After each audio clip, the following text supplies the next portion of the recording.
Women's kit and equipment has already been on a significant journey. Just look at cricket, a sport where blouses and skirts were the norm, and it took a long time for that to change.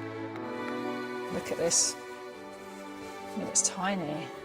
Women playing skirts, and I didn't realise it. I'd played in trousers from probably the age of 9. I was introduced to women's cricket when I was 12.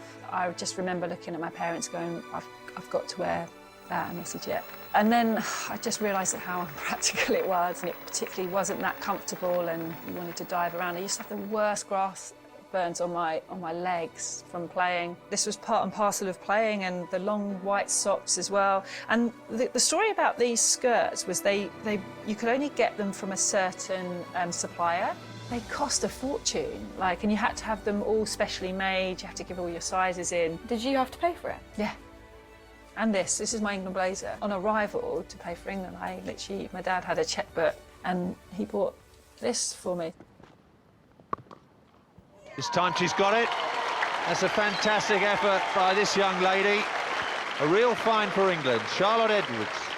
And then 97, it all changed. We played a series against South Africa in trousers. They weren't that comfortable, and they were probably the wrong fabric as well. So it made it quite you felt quite restricted in them. So when I was 17, I thought this was the best kit ever, because it was my England shirt and I never ever thought anything of it. Look how big it is. Look at how wide it is and how long the sleeves are. They just gave us medium or large men's tops, which looked horrendous. It wasn't something that affected my performance. I never really worried about what I looked like. But I think now it would, because I think social media, people want to look good.